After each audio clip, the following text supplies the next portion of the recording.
Bart the Genius. From Wikipedia, the free encyclopedia. http://en.wikipedia.org. This recording is based on a past version of the article, dated 0107 UTC, 24th of January 2009. It may not reflect subsequent changes. Introduction. Bart the Genius is the second episode of The Simpsons' first season, which originally aired on the Fox network on January 14, 1990. It was the first episode written by John Vitti and the first directed by David Silverman. It was also the first ever episode to use the signature title sequence. The episode features Bart Simpson's experiences of life as a genius after he cheats on an intelligence test. It marks the first use of Bart's catchphrase, "Eat my shorts." As the second episode produced directly after the disastrous animation of Some Enchanted Evening, the future of the series depended on how the animation turned out in this episode. The animation proved to be more acceptable, and the production continued. Image, captioned, "Homer finds out that Bart cheated on his IQ test and chases him through the house." Table of Contents. Section 1, Plot. Section 2, Production. Section 3, Cultural References. Section 4, Reception and Legacy. Section 5, References. Section 6, External Links. Section 1, Plot. The episode starts with the Simpson family playing a game of Scrabble in order to help Bart prepare for an intelligence test that he will take at school the next day. Not taking the game seriously, Bart lays down all his tiles in no particular order, inventing the word Quidjibo. He is subsequently mocked by Lisa for being unintelligent, calls her an idiot, and is chased out of the house by an enraged Homer. At school the next day, when Bart is having trouble with a test, he switches tests with Martin Prince, a very intelligent student. At a meeting with Bart's parents after school that day to discuss his behavior, psychiatrist Dr. J. Loren Pryor identifies Bart as a genius based on the test results. Homer, Marge, and Principal Skinner are all surprised by this, but they are all pleased to enroll Bart in a school for gifted children. Only Lisa refuses to believe that Bart is a genius. At the new school, Bart is intimidated by the other students, who are studying confusing advanced topics, do not share his interests, and are suspicious and disdainful of him. They use their greater knowledge of different systems of measurement to trick Bart out of his lunch. Homer is newly appreciative of Bart and shows an unusual interest in spending time with him. The two bond over their shared hate for an opera that Marge forces the family to attend. After Bart visits his old school, where he is rejected by his friends for being so smart, he prepares to confess his cheating to his father, but holds off at the opportunity to play catch with Homer. After Bart's science project explodes, he tells Dr. Pryor that he would like to return to his old school to study the behavior of average children. After a frustrating attempt to write up a proposal for this experiment, he confesses that he cheated on the test. At home that evening, Homer helps Bart bathe, and Bart tells him the truth. He adds that he has enjoyed the past few weeks because he and Homer are closer than ever.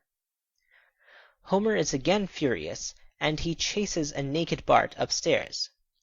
Marge and Lisa observe, with Lisa casually noting, quote, "I think Bart's stupid again." End quote. Section 2, Production. The concept for this episode was developed from writer John Vitti coming up with a long list of bad things Bart could do and imagining the potential consequences. The only idea that developed into an interesting episode concept was Bart cheating on an IQ test. This idea was based on an incident from Vitti's childhood when a number of his classmates did not take an intelligence test seriously and suffered poor academic treatment because of it. Because Bart was already obviously unintelligent, Vitti reversed the problem for this episode. Vitti used all his memories of elementary school behavior to produce a draft script of 71 pages, substantially above the required length of about 45 pages. It was Vitti's first script for a 30-minute television program. Bart's use of the catchphrase "Eat my shorts" was intended to reflect his adoption of catchphrases he had heard on TV.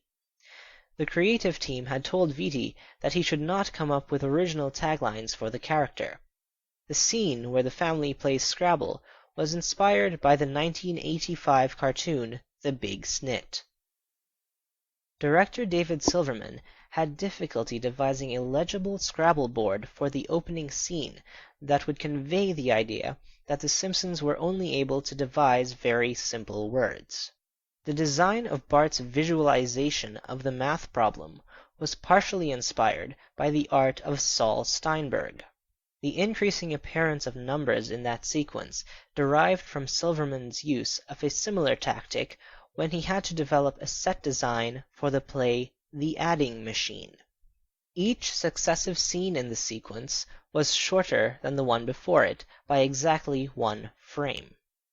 The scene where Bart writes his confession was done as one long take to balance the shorter scenes elsewhere in the episode. It was animated in the United States by Dan Haskett. There were a few problems with the finished animation for the episode. The banana in the opening scene was colored incorrectly, as the Korean animators were unfamiliar with the fruit, and the final bathtub sequence was particularly problematic, including issues with lip sync. The version in the broadcast episode was the best of several attempts. The episode was the first to feature the series' full title sequence, including the chalkboard gag and couch gag. Matt Groening developed the lengthy sequence in order to cut down on the animation necessary for each episode, but devised the two gags as compensation for the repeated material each week. Groening, who had not paid much attention to television since his own childhood, was unaware that title sequences of such length were uncommon by that time. As the finished episodes became longer, the production team were reluctant to cut the stories in order to allow for the long title sequence, so shorter versions of it were developed. The episode also introduced the characters Martin Prince and Bart's teacher Edna Krabappel. Section 3. Cultural References. In the opening scene, Maggie spells EMCSQU with her blocks, a reference to Albert Einstein's mass-energy equivalence equation. A picture of Einstein also appears on the wall of Dr. Pryor's office. At one point, Homer erroneously refers to Einstein as the inventor of the light bulb. Dr. Pryor compares Bart's proposed work among ordinary children to Jane Goodall's study of chimpanzees. Goodall was pleased to be mentioned in the episode, sending the program a letter, and Vitti an autographed copy of her book. The conductor of the opera the family attends is named Boris Chupowski, a reference to animator Gabor Chupo. The opera attended by the family is Carmen by French composer Georges Bizet. The song that Bart mocks is a famous aria called the Toreador Song. Section 4. Reception and Legacy. In a 1991 interview, John Vitti described Bart the Genius as his favorite among the episodes he wrote to that point. James L. Brooks also mentioned the episode among his favorites, saying that, quote, We did things with animation when that happened that just opened doors for us."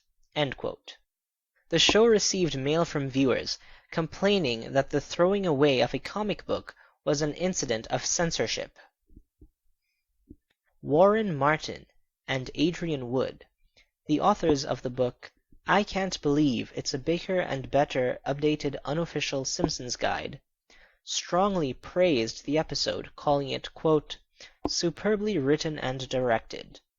Often a literal child's eye view of education. The first Simpsons episode proper is a classic." End quote. They went on to say, quote, "These 20 minutes cemented Bart's position as a cultural icon and a hero to all underachievers, and managed a good few kicks at hothouse schools along the way. Especially worthy of note is the sequence where Bart visualizes his maths problem, the viewing of which should be required as part of teacher training." End quote. In its original American broadcast, Bart the Genius finished 47th place in the weekly ratings for the week of January 8th to 14th, 1990, with a Nielsen rating of 12.7. It was the second highest rated show on the Fox network that week. The invented word Quidjibo inspired the creator of the Melissa worm. This concludes the recording of Bart the Genius.